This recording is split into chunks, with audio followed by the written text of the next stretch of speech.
Retired Vice Admiral, Navy SEAL Robert Harward grew up in Iran, led invasions in Afghanistan and Iraq, member of the JINSA Iran Policy Project, joins us now. So when you listen to the president, you think he's evolved to where you're at, and that is you can't trust these people. They don't have legitimate aims, and they got to be stopped. Without a doubt, Brian. And my phone was blown up yesterday from all my Iranian contacts. They're all cheering. They know the opportunity the president has. His use of force here has really reinstated that. It's also illustrated how weak the Iranians is in that they have not responded. And everyone knew at the end of the day from a historical content that Iran has never capitulated on anything. They've only worked to enhance their position, their financial status, and the president understands this. Right. I think he's come to that realization. And this first step of reconstituting the blockade is a critical component of that. He can now leverage all the elements of power, not only military, but more importantly, financial, and I think illustrated from his time as in Ankara, to build political support internationally and domestically to finish the job and go after the government of Iran. So if you could pretend I'm a student at your war college class, let's take a look at this region. We hit 150 different targets over the last 48 hours. Where would you be looking at that would really get the attention of the Iranians? And that's usually in their wallets. Well, again, I'd start outside the Gulf itself, where you're showing Chabahar, a city called Josk.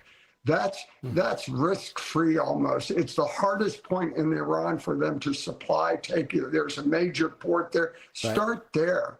Take it out. Put boots on the ground if you'd have to. If you put any boots on the ground, and while I know there's risk involved with that, the message to the population of Iran that America is serious, they're going to finish this thing, is the indicator. So I work my way up into the Gulf, towards Qeshm, towards Bandar Abbas, those areas, and all along the Gulf. Control that, and you can control Iran. All right, so let's take a look at another map, because this is going to be some of the target-rich areas. But as we look at a different map, this is where the blockade was. This is what the Iranians want to control. What would we have to hit to push the Iranians back out of that?